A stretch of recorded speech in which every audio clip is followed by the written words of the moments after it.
If life seems boring and you can't get enough, well, now you've come to classical stuff. This is wonderful. That's all I got. Although I was trying, couplet. thank you. I was trying to put it together in what I think is going to be today's topic. But hi, welcome to Classical Stuff You Should Know. My name is Graham Donaldson, and I am joined with my two good friends and fellow Are we intellectuals? No, We like to think of ourselves. we're not as intellectuals. We are. Judging my last episode, it's good to just not be. That's right. That's We actually are right. common plowmen of the world.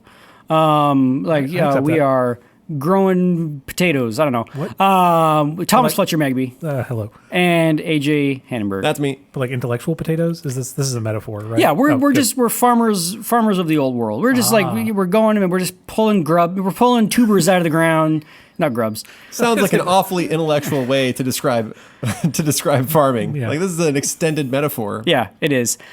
Speaking about extended metaphors, today we're going to be talking about poetry. Okay. This I tried to was a start it great off transition. poetically. I'm no, I sorry. appreciate it. Yeah, It was okay. really good. I really liked your intro. I Thank you. appreciate it. Thank you. What would you guys say is my? It's gonna be dangerous. Is my current view of You poetry? hate it. Current view of poetry? Yeah. How do I AJ Hannenberg feel about poetry? There's poetry that you like that is more of a down to earth, not there's poetry that's too obtuse and you are frustrated by that.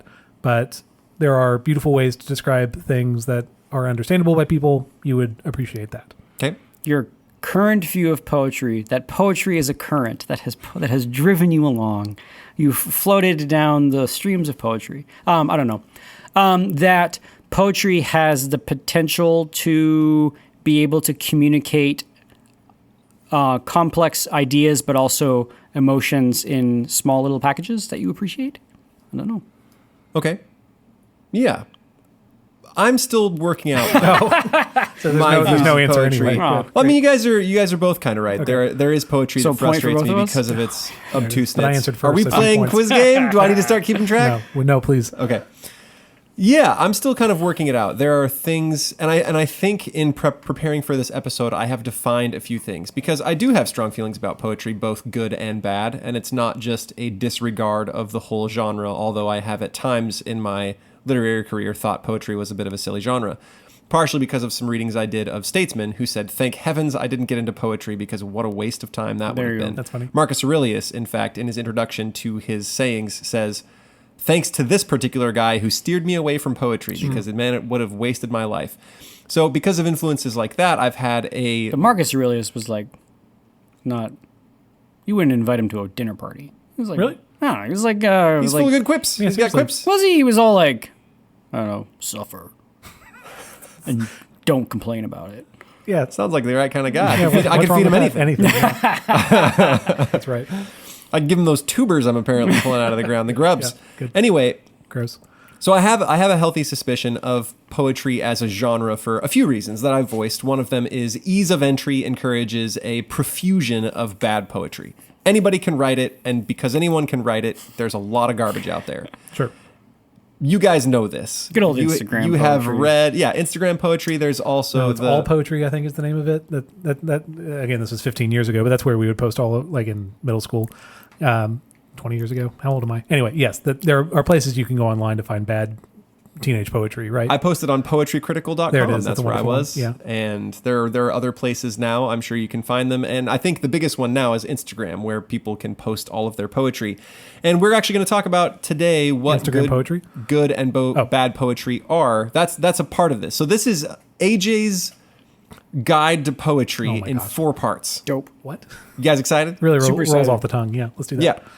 So I can give you an overview. So number 1, we're going to talk about how to analyze poetry, not necessarily evaluate it, but how do you get into a poem? Part 2, we are going to be introduced to John Donne, a poet of the late early 1600s. Part 3, I gotta scroll down. Part 3 is how to evaluate poetry. How do we tell if poetry is good or bad? There's a lot of voices out there about this. And J. so- Alfred Pritchard?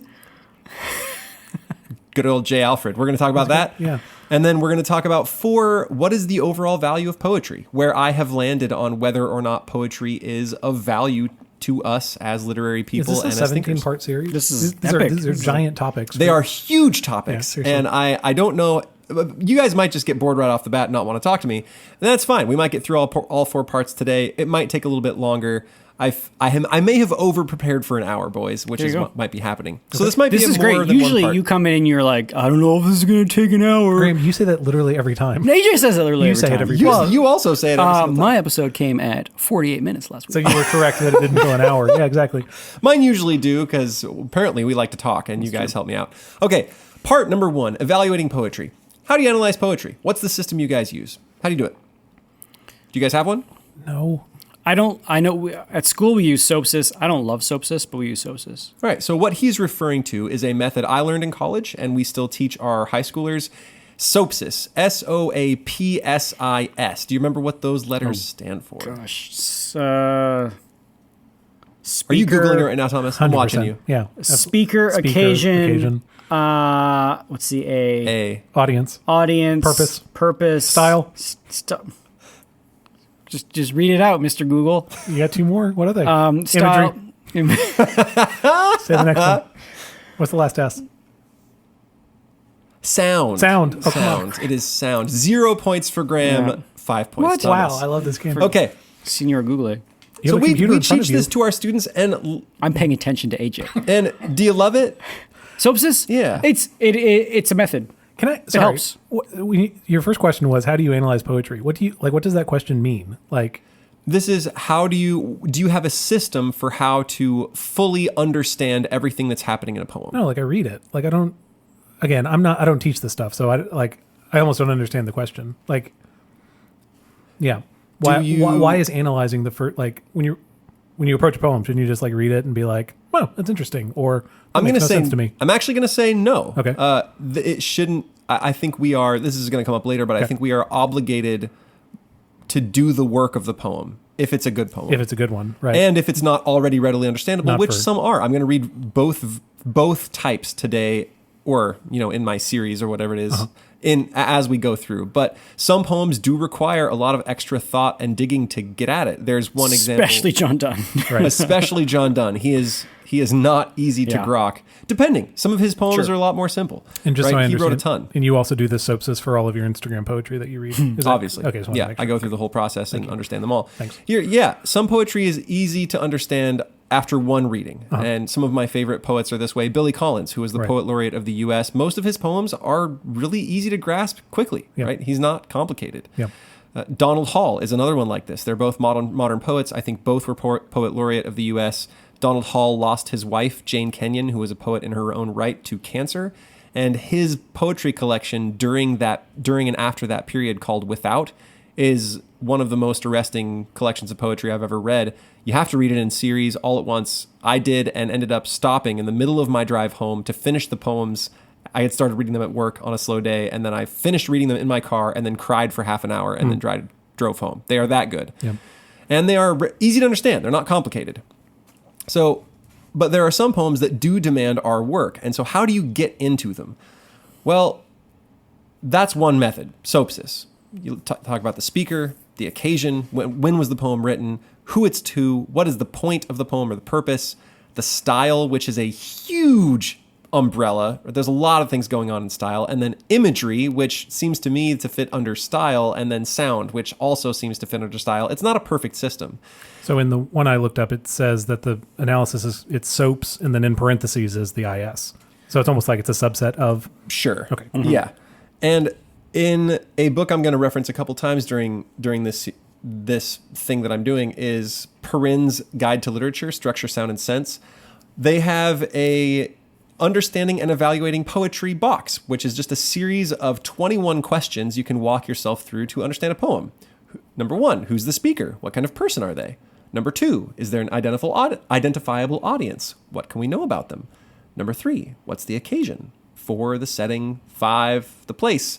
What's the central purpose of this poem, which comes rather early, I think. 7, state the central idea. 8 is 2 parts. A, outline the poem, and B, summarize the events. 9, paraphrase the poem.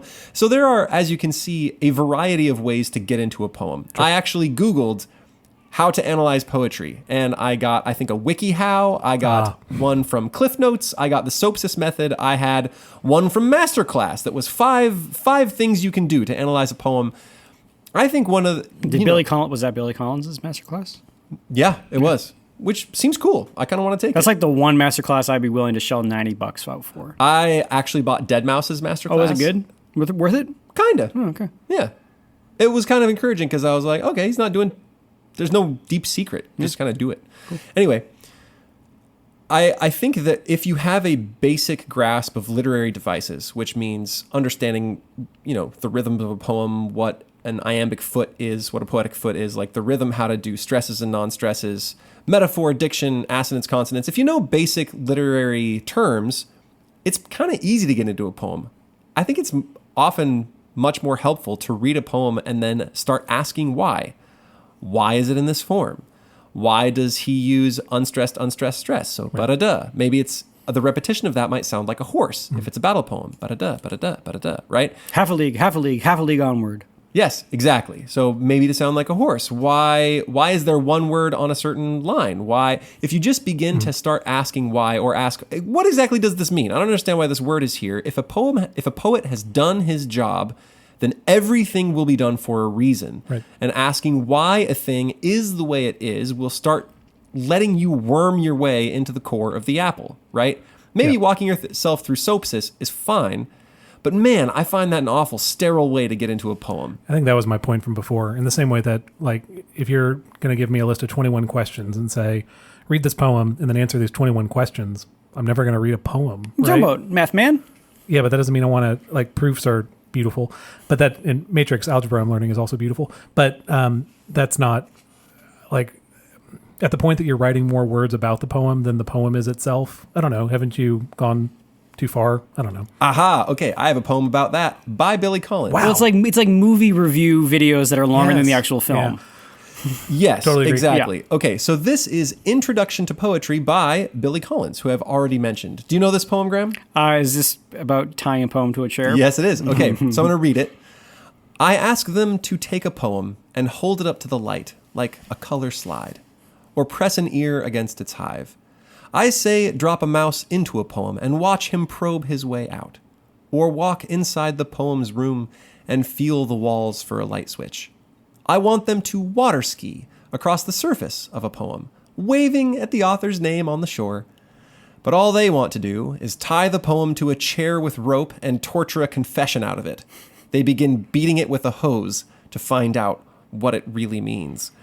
And so I think those are the two approaches to a poem. One, I could fully analyze and, man, just beat the thing to absolute death, or I could sort of worm my way into a poem and live with it, ask it questions, and try to fully understand what it's getting at. And then once I do, I can sort of let it have its effect on me. And you can think about this in the ways that we think of reason, right? We have intellectus, and we have, what's the other one? Ratio. So ratio is the work. It's the work of thinking. And that's one method, right? I can just tear it absolute to pieces. Intellectus, which is the contemplation of a thing under full understanding and let it have its work on you, is really only possible after the ratio. After I understand the poem, can I really let it work on me? But that's the higher, right? Mm-hmm. That's the higher thing, is to let the poem have its work on me after fully understanding it, not to tie it to a chair and beat it with a hose and figure out what it means.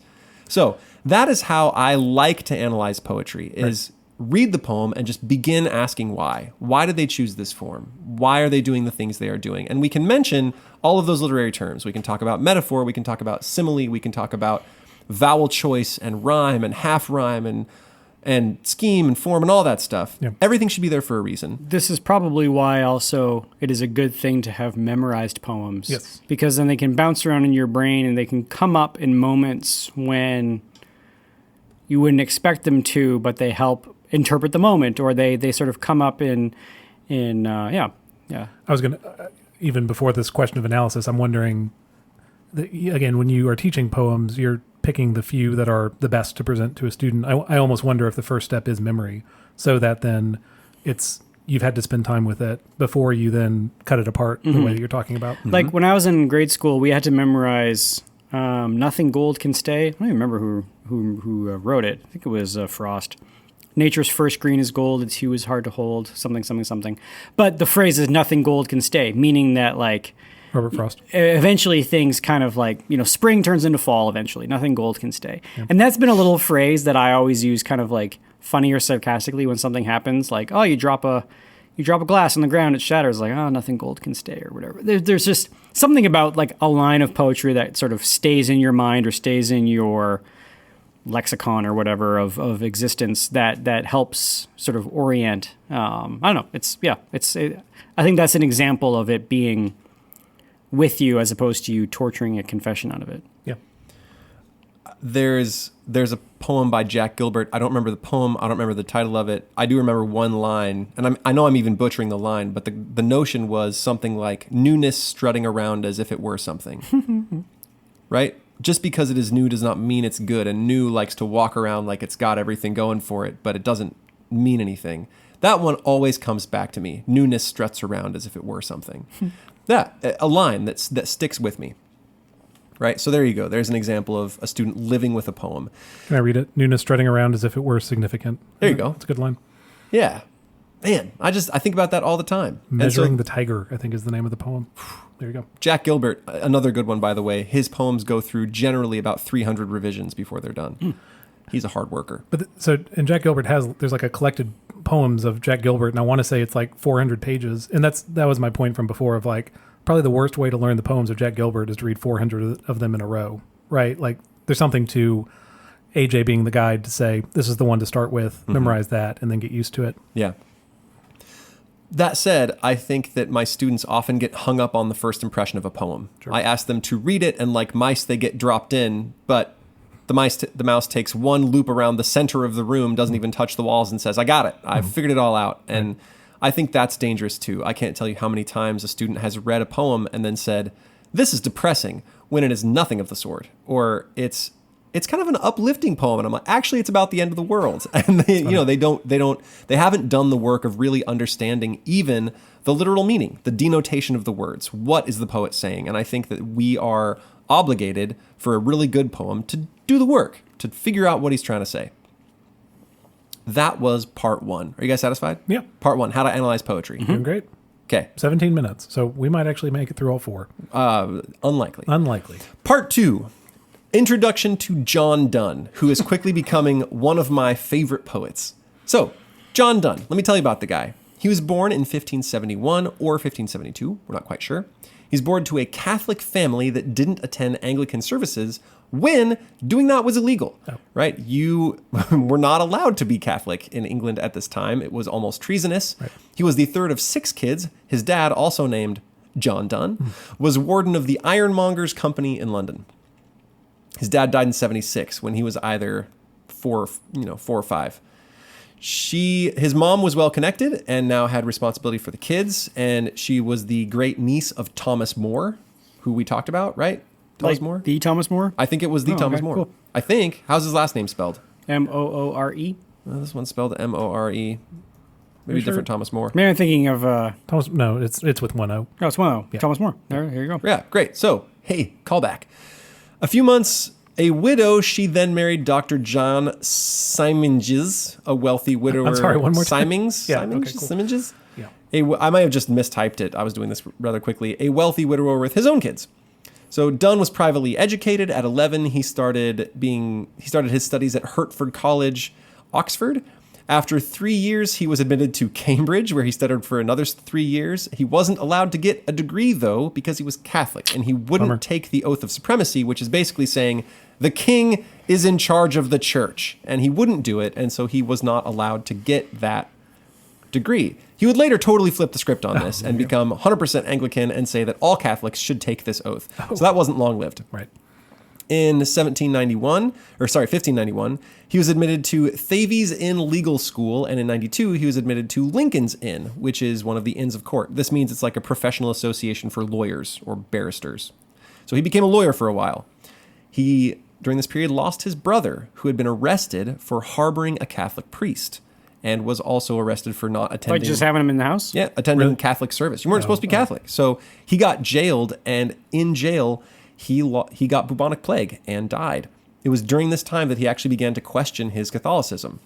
So during and after his education, he traveled a ton, including to Italy and Spain, where he learned the languages. He spent lots of money on women and on books and just pastimes. He kind of... John Donne's a sexy dude. Like there's no, he is. No, There's- he totally is. There's a poem I'm debating whether or not I should read. If we have extra time, I'll Flea? read it. The Flea. Oh, it's so good. It's a sexy poem. It's a definitely So we will sexy have to poem. put some, like Yeah, Content warnings on this. We'll do a warning when I get to it. He at 25 he was appointed the chief secretary to Sir Thomas Egerton, the Lord Keeper of the Great Seal, which is a great name. a cool Great title, Why yeah. don't we have stuff like that anymore? We might. I don't know. we have like Secretary General. Yeah, Secretary General is We not have, nearly like, cool as Defense Secretary. General of the Lord of Arms or something. Why don't we make more of an effort? That's all I'm saying. We like a giant mace. Yeah, Yes. Yeah, it'd be yeah. cool. Anyway, he fell in love with Egerton's niece, Anne More, and they secretly married in 1601 against the wishes of Egerton and Wait. George More. Her name was Anne Moore, or he fell in love with his niece and more girls. Well, Her name was Anne- Anne yes. Moore. Anne Anne Moore. Okay, Moore. gotcha. Not and more. yes, Well. against the wishes of Egerton and George More, who at that time was lieutenant of the Tower and Anne's dad. Oh, They married in secret. yeah, but This did not go over Yeah, well. I bet not. No. The wedding ruined his career and got him imprisoned Hmm. with the priest who married them and the guy who was witness at the wedding. So he's just watched a wedding and got chucked in jail for it.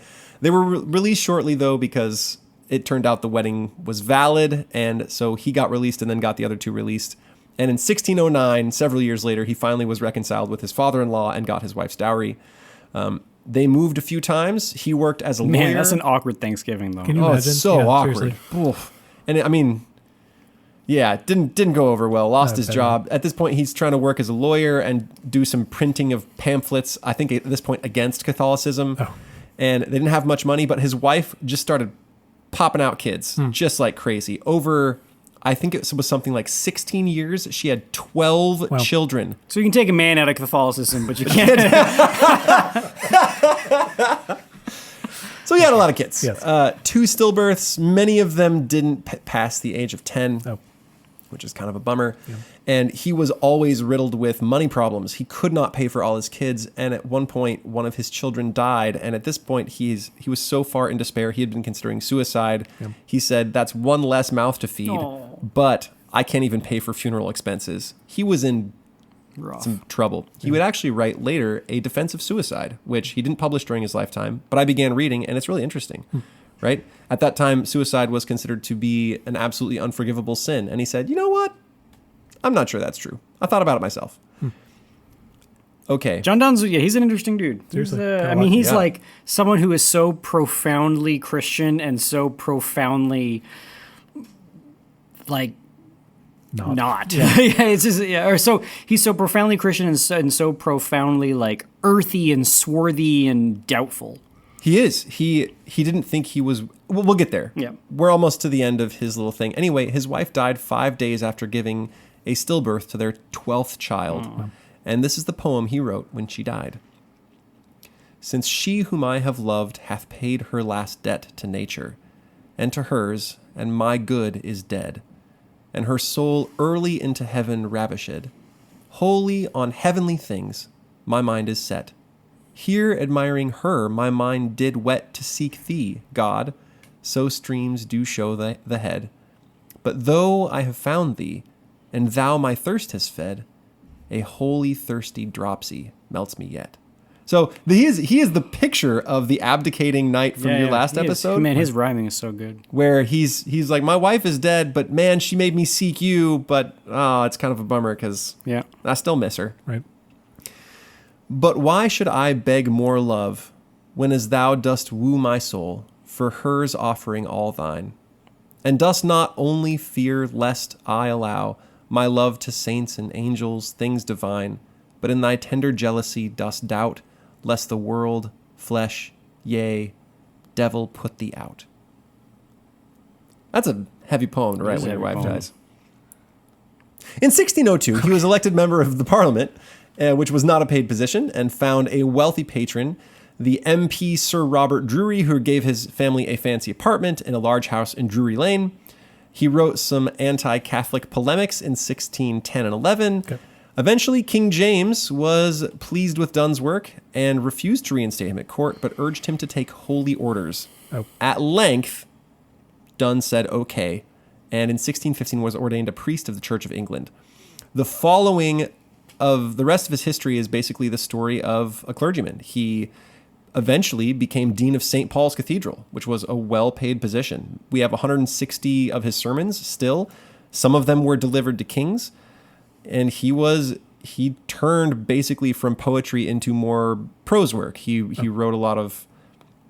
He wrote some things for his congregation. He wrote a lot of sermons. He wrote a lot of things and didn't do as much poetry in his life as a clergyman, but served faithfully for many, many years as a clergyman. And he wrote poetry even then. He wrote a ton.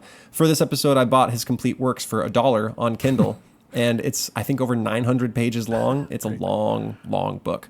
He died March 31st in Old St. Paul's Cathedral. And there's a nice memorial statue with an epigraph he probably wrote himself. And it's in St. Paul's Cathedral now. He started the Metaphysical School of Poetry, which was named after him. And there are a few qualities of this school of poetry. They're free from former styles. Super dense. Yeah. They have European Baroque influences and include elaborate conceits, right? So a long extended metaphor that eventually gets wrapped up in something metaphysical, often beginning with nature and ending in the spiritual. And this was actually one of the biggest criticisms of the Romantic poets is they said, you're taking nature and you're making it more than nature. We just like nature, right? Makes sense. Wordplay and wit and the influence of Plato were all elements of their thing. Okay. So I'm going to read a few of his poems, and this is where we actually get to start doing the asking why, right? Sure. And kind of dive in. I'm going to read one that's pretty simple, which is Death Be Not Proud. You guys can both pull it up if you want. Graham, it's familiar to you. Mm-hmm. And I'm wondering whether I should read The Flea or not as an example of his sexy poetry. Maybe in the in-between episode. Yeah, well, go. we'll keep That's a that good for an idea. in-between episode, and I'll read The Flea, and if you are on our Patreon, you can go and listen to it, and if you're not on our Patreon, well, you can go read it yourself and then read some of the criticisms. It is Or you can go to our Patreon. more earthy, or you can go to our Patreon, whatever you want to do. And then we're going to read another poem that is fast becoming one of my favorite poems, and I want to commit it to memory. So this is the first one, which is Death Be Not Proud, which is one of, all three of those are pretty famous for him. Death, be not proud, though some have called thee mighty and dreadful, for thou art not so. For those whom thou thinkest thou dost overthrow, die not, poor death, nor yet canst thou kill me. From rest and sleep, which but thy pictures be, much pleasure, then from thee much more must flow, and soonest our best men with thee do go, rest of their bones and souls delivery. Thou art slave to fate, chance, kings, and desperate men, and dost with poison, war, and sickness dwell, and poppy or charms can make us sleep as well. And better than thy stroke, why swellest thy then? One short sleep past, we wake eternally, and death shall be no more. Death, thou shalt die. Okay, Thomas, this one is kind of new for you. I've read this before. Oh, have you? Yeah, of Okay, course. Yeah. never mind. So, what? Anything pop out there? Is there anything that you need to ask why for this poem? What do you mean? What do you mean by why? I mean, is there anything that you don't fully understand? Any words where you're like, I don't know why this is there. I don't know why he's doing such a thing. Any little rhyming bits you don't get? I mean, thou art slave to fate, chance, kings, and desperate men. I understand the desperate men. I don't know how death is a slave to fate, chance, kings. I don't know. Well, sometimes you accidentally walk into a wood chipper. Fate says this is when people shall die. So death has to go where fate says. Gotcha. Okay? This isn't exactly what you're getting at, but he's talking to death. He's telling death to not be proud. Yeah. So it's I don't again from your soapsis from before. Who is he talking to, or how does he personify who he's talking to? Again, like I don't think of death as being a haughty or proud thing. I don't know. This makes me wonder at what point in his life he's talking for how death impacted him. Right. Mhm. I don't know if this is before he's married and has children, or if this is after he's encountered death over and over, right? Yeah. So that would be a question I would have of kind of where this comes in his life. Mm-hmm. I don't know. I think it's a fairly straightforward poem. Death, you're not as good as you think you are. Right. Right? We're going to live eternally, and rest and sleep are pictures of death, and they're pretty great. So from you, must be pretty good, I guess. And you are a slave to all these people and you have to dwell with all kinds of dumb stuff, and eventually you're going to die. So it's a straightforward poem that is easily understandable. It doesn't take a whole bunch of extra analysis, I don't think. No, I but think it is you're right. something that you can sort of do the whole intellectus thing with. This is something good to ponder on. The death isn't all it's cracked up to be, right? Yeah. I think that's a good one. Okay, now we're going to move to something that requires a little bit more focus and background. And one of the reasons I read this, and it should be of interest even to our non-Christian listeners, is that to understand this, you have to have a pretty decent background in medieval worldview, because he makes some comparisons to some worldview we just don't have anymore and is really easy to understand from the modern viewpoint. This one is called Good Friday, 1613, Riding Westward. Okay, I'll read it once real slow. Yeah, buckle up. Yeah, I'm going to read it once slow, and then we're going to go through it piece by piece, and I'll kind of explain those bits that aren't easily understandable, and then hopefully that will bring it all to a satisfying conclusion when we get to the last lines. Okay, Good Friday, 1613, Riding Westward. Let man's soul be a sphere, and then in this, the intelligence that moves, devotion is. And as the other spheres, by being grown subject to foreign motions, lose their own, and being by others hurried every day, scarce in a year their natural form obey. Pleasure or business, so our souls admit, for their first mover, and are whirled by it. Hence is it that I am carried towards the west this day, when my soul's form bends toward the east. There I should see a sun by rising set, and by that setting endless day beget. But that Christ on this cross did rise and fall, sin had eternally benighted all. Yet dare I almost be glad I do not see that spectacle of too much weight for me. Who sees God's face, that is self-life, must die. What a death were it then to see God die. It made his own lieutenant, nature, shrink. It made his footstool crack and the sun wink. How could I behold those hands which span the poles, and tune all spheres at once pierced with those holes? Could I behold that endless height which is zenith to us, and to our antipodes, humbled below us? Or that blood which is the seat of all our souls, if not his, make dirt of dust? Or that flesh which was worn by God for his apparel ragged and torn? On these things I durst not look. Durst I upon his miserable mother cast mine eye? Hold on. Who was God's... Sorry, I got a whole bunch of papers here. Who was God's partner here, and furnished thus half of that sacrifice which ransomed us? Though these things, as I ride, be from mine eye, they are present yet unto my memory. For that looks towards them, and thou lookest towards me, O Savior, as thou hangest upon the tree. I turn my back to thee, but to receive corrections, till thy mercies bid thee leave. O think me worth thine anger, punish me, burn off my rusts and my deformity. Restore thine image so much by thy grace, that thou mayest know me, and I'll turn my face.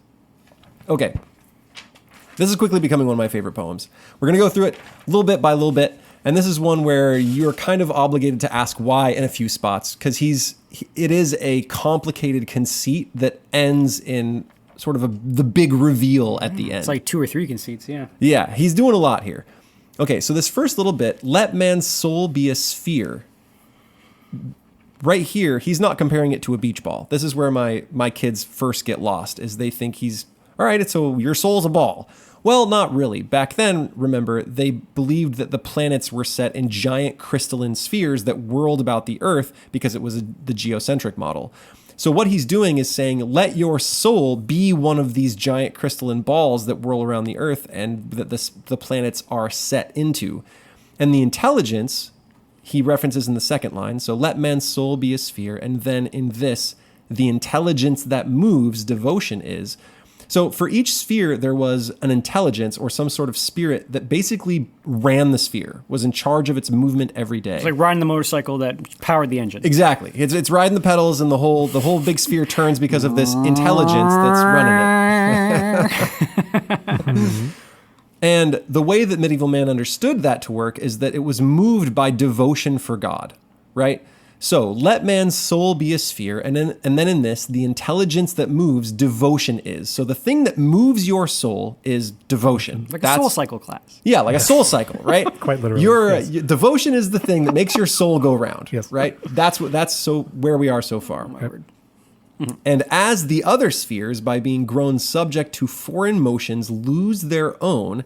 So that was another thing, is that they thought that I think it was the outer sphere, its own movement, conveyed its movement to the smaller spheres, right? Kind of like rubbed off on them. Okay. Right? And so the outer sphere was kind of the one in charge, and everything else had maybe a natural motion, but got kind of put a little bit off course by a sphere that wasn't itself. So he's saying, if our soul is a sphere and it is run by devotion, but sometimes is waylaid or pointed in a different direction because of other things around us, and it loses its rightful devotion, that's what's going on. So being by others hurried every day, scarce in a year their natural form obey. So because of all the stuff going around us, very rarely does our soul ever be devoted what it's supposed to be devoted to, right? We're getting pushed off course by all kinds of things around us. Yep. And then he lists some of those. Pleasure or business. So our souls admit for their first mover. Okay, first mover. That's a weird phrase. You guys know what that is. What is the first mover? I mean, God, like the before. This is Aristotle, right? That you all things, if motion exists, that motion is caused by something. So you go back to this first thing. What is it? One phrase is first mover, and then Aristotle will call this God. Yeah, this kind of thing that's like outside of nature, but is the origin of everything, I guess. Yeah, so it's it is now also an argument for the existence of God, is what some of the philosophers did. It's called the first mover or the first cause, right? If what we see around us is a series of cause and effect, well, if you trace that all the way back, there has to be an uncaused cause, something that is the first cause of all things, right? We even have that in the worldview that admits the Big Bang being the very first cause, the thing that sets us going, right? So he's saying that we take pleasure or business as our first mover by mistake. Exactly. It is the thing that sets our life going, right? It becomes the effective first cause of what our soul is doing rather than something else, right? So our soul is not obeying its natural form. Pleasure or business, our souls are like, chill, you'll be the thing that runs my life. And then we are whirled by it. And then he says, this is why I am carried towards the west when my soul's form bends toward the east. So he is traveling west for some reason when he wishes he was kind of turning around. It must be pleasure, it must be business. The purposes of life have him all turned around. Everybody with me so far? Yes. Mm-hmm. Great. Okay. There I should see a sun by rising set, and by that setting endless day beget. All right, that one's a little strange. This one is one of the hardest lines in the entire poem for me to understand. Graham, what do you make of it? Oh, my soul's... so he's riding westward. His soul's bends towards the east. See a sun by rising set. I mean... He's talking... I mean, it's Good Friday, so the pun on sun, the rising sun, the setting sun... the Christ is risen on Good Friday by being lifted up on a cross, and by being rising, that sun being risen is setting because he is dying, and then that setting endless day beget. So he's thinking about, there's something that seems to be drawing his heart and mind away from Easter, it sounds like, and he's wishing that he could be... Or even to Christ himself. Yeah, and he's wishing that he could either be at a Good Friday service, or he's wishing that he could be contemplating the death of Christ, the rising sun, risen on the cross, setting, and then by setting, endless day beget. But, so when Christ dies, he gives to the world endless daytime, right? We are all in pretty good spot. Yeah. So he's using so if I could ride towards the east, I would see the rising sun, rises in the east, sets in the, but I'm not. I'm riding westward. Yeah, so he's got his back turned to Christ for some reason. And then the next line, but that Christ on this cross did rise and fall, sin had eternally benighted all. So if Christ wouldn't have died, we would be plunged into infinite darkness, right? So this is his situation. He's being pushed towards the west. He would look back to Christ, but for some reason, pleasure or business, he's being pushed away.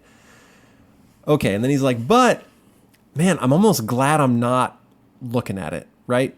I am almost glad I do not see that spectacle of too much weight for me, who sees God's face that his self-life must die. What a death were it then to see God die. He's saying, I mean, there are people in the scripture who they see God's face or they touch something holy and they're killed instantly, right? Seeing God as he really is almost a certain death sentence. And he's like, man, you know what? I'm actually kind of glad I'm not looking, because if it's just death to see his face, It's intense. If I saw Jesus die, I'd be obliterated, right? And then he sort of explores that thought, right? It made his own lieutenant, nature, shrink. It made his footstool crack and the sun wink. Those are references to things that happened at the crucifixion: earthquake, cracks in the ground, and darkness, right? The sun wink. Could I behold those hands which span the poles? So Jesus sort of God encapsulating all, and tune all spheres at once. So the thing that runs the actual spheres in our universe, could I see those pierced with nails? Could I behold that endless night, which is zenith to us, and to our antipodes, humbled below us, or endless height, which is zenith to us? So could I look at that thing which should be above us all? Could I watch it be lowered down and humbled? Or that blood which is the seed of all our souls, if not his, make dirt of dust, which is one of my favorite lines in this whole thing. So how do you make dirt of dust? Well, you add moisture. So it is falling on the ground and making dirt of dust. Can I watch that? Or that flesh which was worn by God for his apparel, ragged and torn. It's like, I don't think I could look at all those things, all of that greatness humbled. You didn't watch the Mel Gibson movie? You didn't watch the... I did. I didn't watch it. I didn't cry. Yeah. I mean, no, I think I did cry, but I felt like I should because everybody else was. Oh, there you go. Yeah, it was sort of like a group cry. I never watched it because people were like, it's just really violent. I'm like, I don't want to see it. It's pretty violent. Yeah. Okay, he says, if on these things I durst not look, durst I upon his miserable mother cast mine eye, who was God's partner here, and furnished thus half of that sacrifice which ransomed us. He's like, I can't look at him. So you might as well look at Mary. So right. Well, he says, I can't look at Mary either. because she's going to be... Because she gave half of this, right? Though these things, as I ride, be from mine eye. So even though I can't see them, I'm not looking at them, they are present to my memory. For that looks towards them, and thou lookest towards me. So he's like, even though I can't look at it directly, I'm sure thinking about it. Yep. And now Jesus is looking at him. And Jesus is looking at me. And he says, O Savior, as thou hangest upon the tree, I turn my back to thee, but to receive corrections till thy mercies bid thee leave. So he's like, you know what? Discipline me, man. Get me right. He says, oh, think me worth thine anger. Punish me, burn off my rusts and my deformity. Restore thine image so much. So bring me back into the image of God, which was conveyed at creation, right? So the imago Dei. By thy grace, that thou mayest know me, and I'll turn my face. And so that last line, I'll turn my face, becomes so much more impactful when you know that what he is doing is turning to view the glory of God crucified, something he was not even sure he could look at. And the only thing that allows him to get there is God's discipline. Right? There's a lot happening in that poem. Yeah. And you can only really crack into it by having the knowledge of the conceit of the spheres and having some Good sort Friday, of right. and knowing Good Friday, knowing that scene, knowing there was Mary, crying her eyes out. And there's got to be a little bit of background in like biblical things. He makes some references there that you wouldn't get, and a little bit of background in philosophy with the prime mover argument. Yep. There's a lot of stuff there that you have to have background in. And if you just gave it a single read and didn't do any of that, you'd probably end baffled. Is this one that you teach to your students? Yep. Yeah. That how you, to the seniors then, if both of you teach it? It's near the very end of the packet, and I think for good reason. We sort of ramp up to it. And I think that's probably a pretty good policy. There are some simpler poems earlier that are easier to climb into. How long do you spend with a poem like this when you're teaching it? This day I spent 2 class days on it. Okay. So is that an hour and a half or 2 hours? Yeah. 3 hours. If there's 2 class days. Yeah, 3 hours. And unlike where I did here, where I just sort of fed you guys the answers, I didn't... Yeah, we'd walk through it and you ask the questions and see if they can get it. I also didn't want to put you on the spot, and I didn't want to just have you tell me what you already know, because Graham already knows this, and I don't know how much you know of this poem I don't know already. This one, no. Oh, stop. Graham already knows this stuff. Sure. This is... I honestly had never seen it before this year because we'd never gotten far enough in the packet, and then I read it, and I said, holy smokes, this one has to go into memory because it's quickly a favorite. Yeah. Right? I feel like I need to read it every Easter, and it's fantastic. I also love that it makes me feel all cool and old by being from 1613. Good Friday, 1613, riding westward. That's a pretty good feel. Where's he going? That's what I want to know. Why is he not going to church? I don't know. It's pleasure of business. It's running his soul. His sphere's all out of whack, Graham.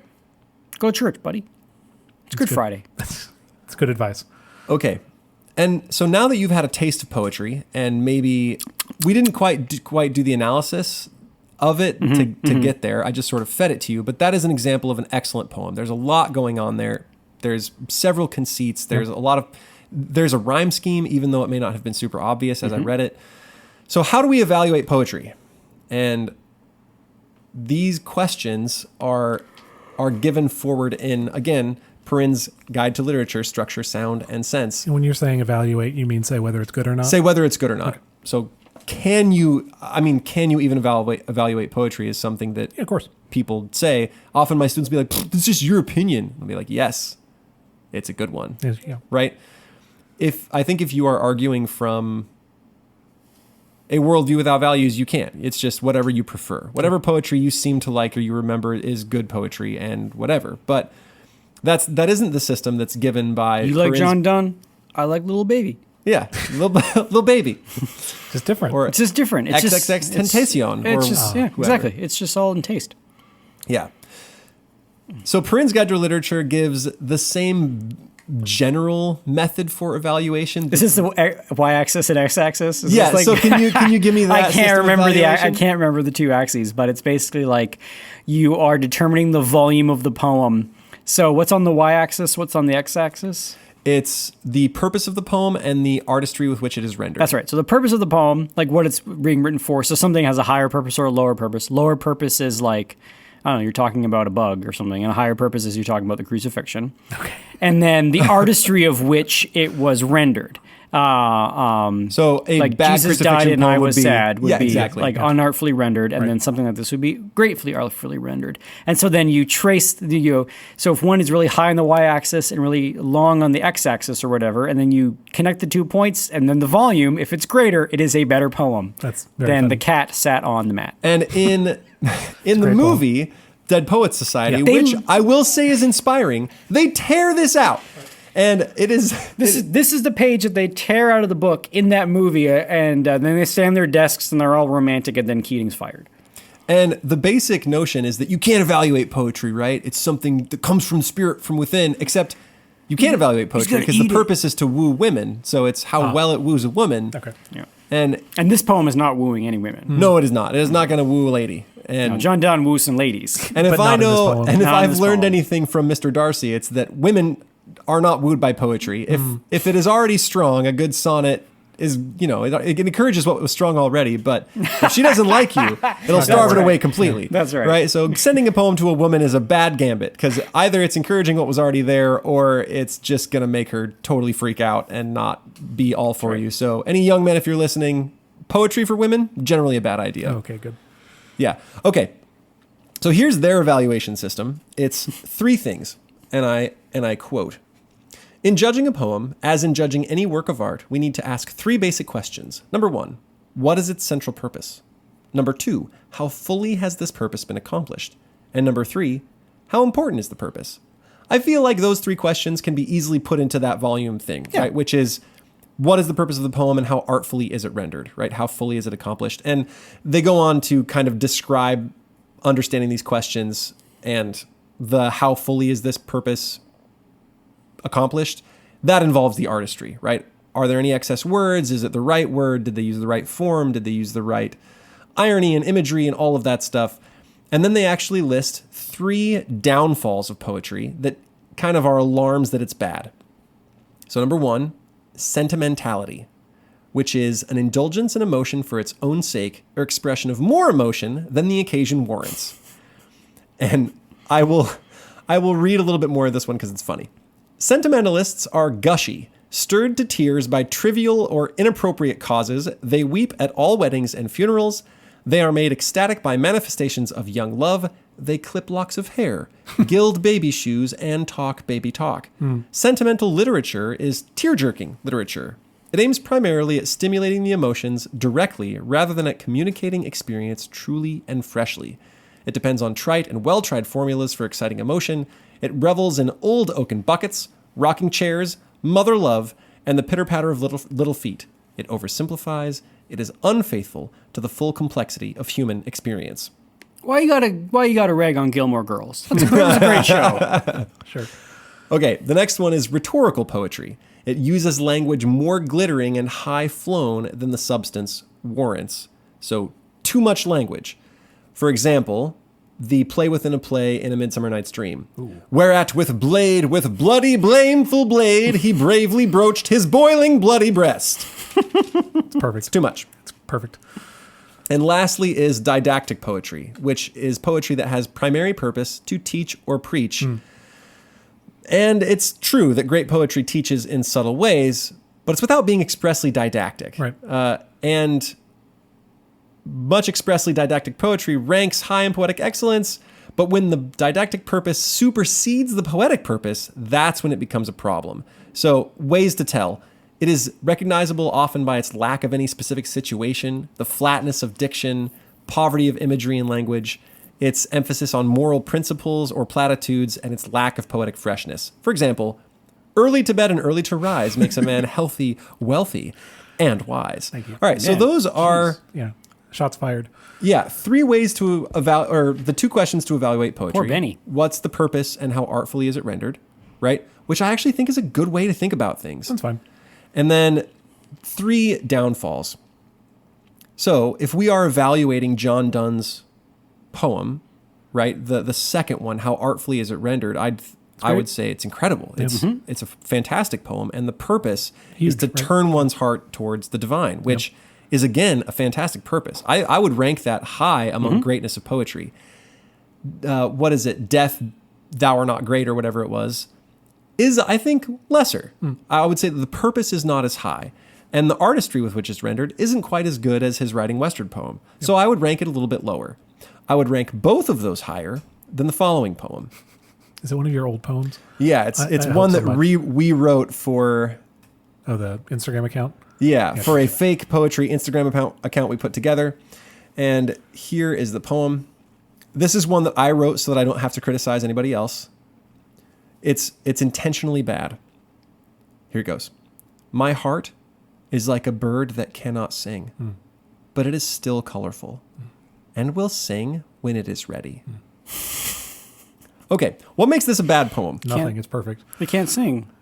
Yeah. But it's going to sing when it's ready, but you don't have the consistency of the imagery. So it's not even internally consistent, because I said the bird can't sing, but it will sing when it's ready. So it's not that it can't sing, it won't sing.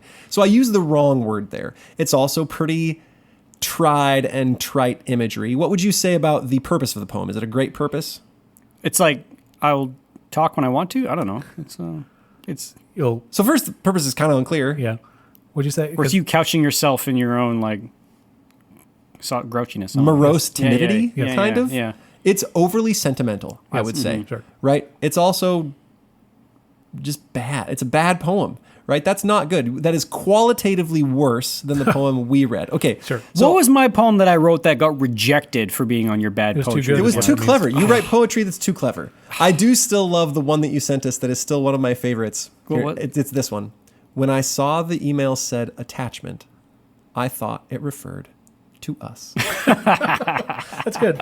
Is that I love that one. Is that too clever? Was that posted? That was the one. That one was posted. He had other ones that they had too much form. They had too much good imagery. He's just naturally a good poet, and so it doesn't work. Hannenberg and others, I don't want to out anybody, have a fake Instagram poetry account where they write fake bad poems and just post them. Yes. This intentionally is not to, serious. Get anybody. We did it as a project in class because my students, I showed them some bad Instagram poetry and they wanted to write some of their own volition, and then we had a bunch of great ones and they're like, we should start an account. So we did. I wasn't.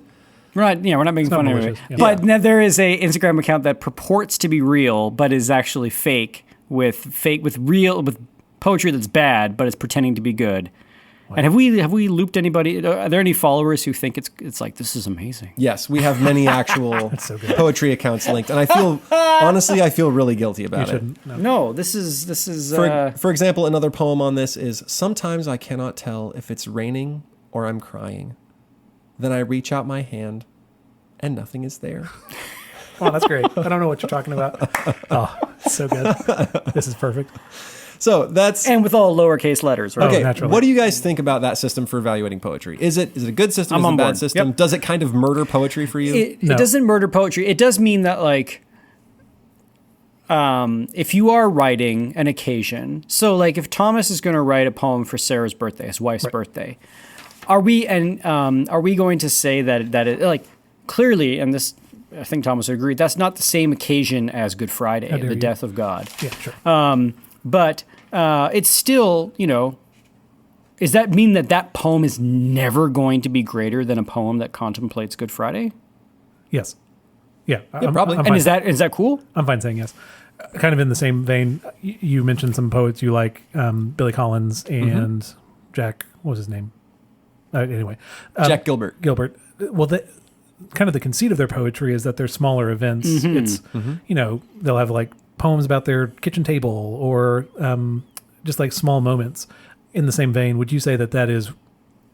It's not that it's worse or better. It's that it's lesser. What compare? How would you compare what John Donne is doing to what Jack Gilbert is doing? The question is one of greatness, right? It's less great. I would say, yeah, it's less great. It's not bad, and I love Jack Gilbert's poetry, and I love Billy Collins. But it in could fact, be- I can recommend several. But it could be looking at greatness from another angle. So one Billy Collins poem is he's walking around a mall and he's hearing a bunch of teenage girls continuously saying, "Oh my God," to everything. "Oh my God." And he's like, he muses that they are like continuously offering up these prayers to God in the mundane. Like, "Oh my God, look at your shoes." And be like, he's praising God for their shoes, Yeah. And so that's like, Witty. the occasion is still God in the commonplace. Yeah. And it's witty. So There's another called The Lanyard where he makes one of those strange woven square lanyards for his mom at camp and presents it to her as this wonderful thing that he's made, and in his young boyish mind believes that it has made them even. And essentially the poem is a praise of his mother's love and her devotion and sacrifice for him. And so the purpose is actually greater than you would originally have thought, and it is rendered incredibly well. He's got a fantastic dry sense of humor. In fact, I recommend, if you are listening to this, you go and watch some Billy Collins, him presenting his own poems. The Lanyard is great. The one where he talks about the minds of dogs is hilarious. There's one dog that hates you and is feeling the lack of dignity of being taken on walks and pooped in certain places, and it's really funny. And then the Ode to My Favorite 17-Year-Old Girl is pretty, high school delightful. girl is so funny. I think it's helpful to think about sentimentality because usually with teenagers in poetry, students think that if you are not sentimental, then you need to be completely devoid of any relationship with feeling. Or if you are completely devoid of relationship with feeling, the opposite of that is being sentimental. But there's a right relationship with feeling that is like the golden mean between those two. Sentimental means like you feel the wrong things at the wrong times, Or you feel too much. Or you feel too much. Another one is you don't feel anything at all, and both of those are wrong. And so there's something good about good poetry that drives away sentimentality. And like if someone read this poem, was like, "I like it that he loves Jesus," you'd be like, "Okay, like that's too simple for this poem." Yeah. There's a lot going on there. Yeah. About what drives us and what kind of decisions you're making and humility before God. Yeah, all exactly. of those things are important. And I think, and this is actually a perfect lead into part number 4. Is it okay if I go a little bit long? I think we're going to be done in like 7 minutes. You can do whatever you want to, man. Okay. This is a great lead into part 4, which is the overall value of poetry. Why it is valuable and where I have landed in my... Did we skip part 3? No, part 3 was how to evaluate poetry. Was how to evaluate. Thank you. Yep. Part 1 was analysis. Part 2 was John John Donne. Part 3 was how to evaluate. Yep, and sorry. part 4 is the overall value of poetry. Okay. What it's for. And so is there value in these Billy Collins poems that are just honestly about what he wrote one about finding out that he's older than Cheerios. Yeah. He thought, "Oh my goodness, Cheerios was invented after I was born. I am literally older than Cheerios. That is awful." Great. That's a great poem. Right. It's fantastic. I love it. And so can we value those on sort of a same level? What is the value of these? And I am right in thinking that they generally do not help make statesmen. Poems are usually not for that. And It's an interesting phrase. there's a couple of lines in a poem that help me to understand what the value of poetry is, even in response to prose, to books and novels and that sort of thing. This is from W.H. Audin's In Memory of W.B. Yeats. So again, a poem that's in our senior English packet. And has my favorite line of all of poetry in it. Let's see if I hit it. So this is in part 2. Nope. For poetry makes nothing happen. It survives in the valley of its saying where executives would never want to tamper. It flows south from ranches of isolation and the busy griefs, raw towns that we believe and die in. It survives, a way of happening, a mouth. And that's partially what it is a mouth for human experience. And so is there the experience of finding out you're older than Cheerios? Yep. Is there experience of having high school girls say, oh my God, like all the way through the mall? Yeah, there's that too. The experience of being annoyed at your high school daughter, being annoyed at certain things, or accidentally presenting a lanyard to your mom and thinking it makes you even. Yeah, these things are all human experiences, and capturing them in a fresh and not sentimental way is good. It's a good thing. And here's the last 5 quatrains as sort of an ending to my episode about what poetry is for. Yeah, this will hit it. It's in here? Mm-hmm. Perfect.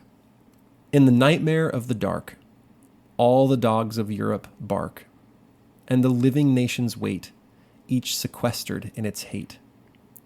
Intellectual disgrace stares in every human face, and the seas of pity lie, locked and frozen in each eye. Follow, poet, follow right, to the bottom of the night. With your unconstraining voice, still persuade us to rejoice. With the farming of a verse, make a vine of the curse. Sing of human unsuccess in a rapture of distress. In the deserts of the heart, let the healing fountain start. In the prison of his days, teach the free man how to praise. So there you go. When things aren't square, the poet follows that curse all the way to the bottom and can teach us to praise. I think there may be a future episode where we talk about the poet who sees himself as a social role for society, as somebody who is trying to put words to the world he lives in so that in the deserts of the heart, let the healing fountain start. Yep. There's a number of poets that I've read that sort of have that, it's almost chutzpah, like have that almost like that sort of swagger about them that says like, I'm taking up this almost like prophetic mantle to speak to my time in poetry, to either bring healing and also to bring sort of like a mirror to everything that's going on. To teach people in hardship how to praise. The sentinel. Yeah. I love that. Which ones were your favorite lines? In the farming of a verse, make a vine of the curse. That's I think of that as like almost my like the phrase. That's the phrase I probably think about daily when we're doing English class. It's the poet's job. It's the poet's job. It's the teacher's job. You're farming the verse to grow vines, grow fruit. And I love that image. And these poems, these ones that I've read today, are poems that stick with me. I mean, except for the ones that I wrote that are on Instagram that are nightmares of literature. They stick with you. Oh. In a different way, right? In a totally different way. So I don't know. Where do I end in poetry? I think it's valuable as something where executives would never want to tamper, as something that gives mouth to human experience in a way that something else can't, that it's short, right? Could I write those things in prose? Yes, but it'd be a couple of short paragraphs and it probably wouldn't land the same. There are concepts that are to be given in book, and there are concepts to be given in poem. And I think that is the value of poetry. Good.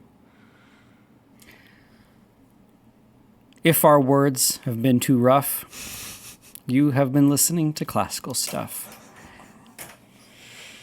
It hurts. If more of us you would like to find, you can Google us online. Thank you. Nah, that last one didn't rhyme. Sorry. Anyway. If you'd like to hear us all go on, sponsor us on Patreon. This has been Classical Stuff You Should Know with AJ, Thomas, and Graham. You can find us on all the socials except Instagram. Oh, no, you can find us on Instagram, but it's secret and hidden. You'll have to you may not even know you found us. Or no, it's not even us. It's AJ and others. And we're on Patreon. We're on Twitter. You can email us at theguys@Classical Stuff. And we thank you for listening. And go read a poem. Yeah, do it. Ciao. Yep. Bye. Bye.